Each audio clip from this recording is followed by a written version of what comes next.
দলের নেতাদের বিরুদ্ধে দাদাগিরির অভিযোগ রাজ্যে নতুন কিছু নয়। আর এবার দক্ষিণ 24 পরগনার সোনারপুরে দলবল নিয়ে এক প্রাক্তন ফুটবলারকে মারধর ও তার বাড়ি ভাঙচুরের অভিযোগ উঠল তৃণমূলের স্থানীয় পঞ্চায়েত সদস্যের বিরুদ্ধে। ঘটনায় গুরুতর জখম বাবুদাস পোদ্দার নামে ওই প্রাক্তন ফুটবলারকে প্রথমে সুভাষগ্রাম গ্রামীণ হাসপাতালে নিয়ে যাওয়া হয়।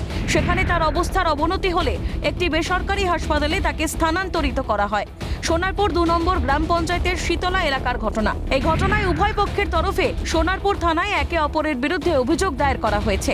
সেই অভিযোগের ভিত্তিতে ঘটনার তদন্তে নেমেছে পুলিশ। তবে এই ঘটনায় এখনো কাউকে গ্রেফতার করা হয়নি।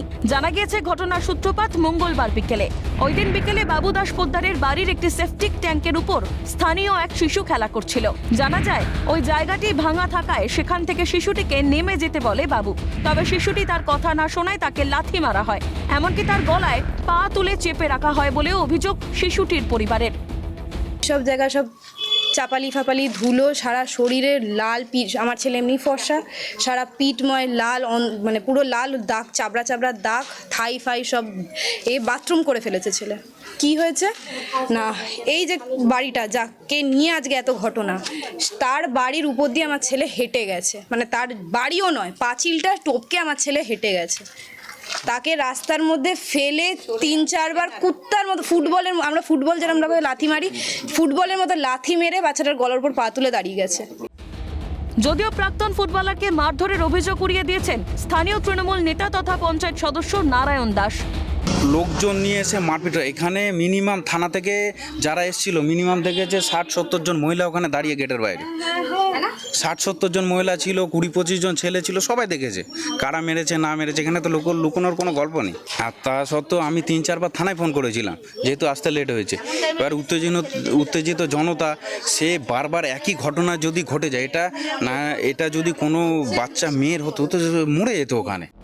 অন্যদিকে আক্রান্ত বাবুদাস পোদ্দারের পরিবারের দাবি, শিশুটি নিয়মিত সেখানে এসে খেলা করে, যে কোনো সময় দুর্ঘটনা ঘটে যেতে পারে, সেই ভয়ে তাকে বারণ করা হয়। তারপরেও না শোনায় তাকে চড় মারা হয়। তাদের অভিযোগ, এরপরেই শিশুটির পরিবারের লোকজন এবং তৃণমূল পঞ্চায়েত সদস্যের লোকেরা বাবুকে বেধড়ক মারধর করে। একটা বাচ্চা ছেলে আর কি মারবে ওকে, একটা চড় মেরেছে। এই মানে এর জন্যে ওর বাড়ির লোক এবং পাড়ার যে পঞ্চায়েত সদস্য নারায়ণ রায় এসে ওকে দলবল নিয়ে এসে বেধড়ক ঘরের দরজা ভেঙে প্রচুর মেরে প্রায় মার্ডারের মতো অবস্থা।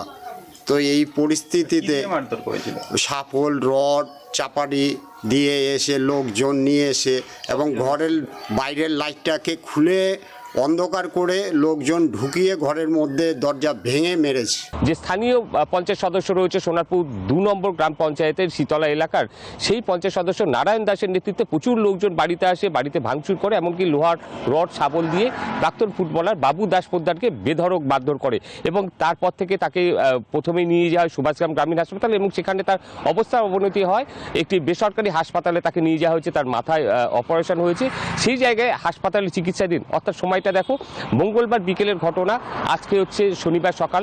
এখনো পর্যন্ত কিন্তু এই ঘটনায় কাউকে আটক বা গ্রেফতার করেনি সোনারপুর থানার পুলিশ, বা করতে পারেনি। এখানে প্রশ্ন উঠছে যে আইন কেন নিজের হাতে তুলে নিচ্ছেন শাসক দলের লোকেরা? ঘটনার পর কেন তড়িঘড়ি পদক্ষেপ নেওয়া হলো না? এই ব্যর্থতার দায় কার? প্রশ্ন ওয়াকিবহাল মহলে। তমাল সরকারের রিপোর্ট, ক্যালকাটা নিউজ।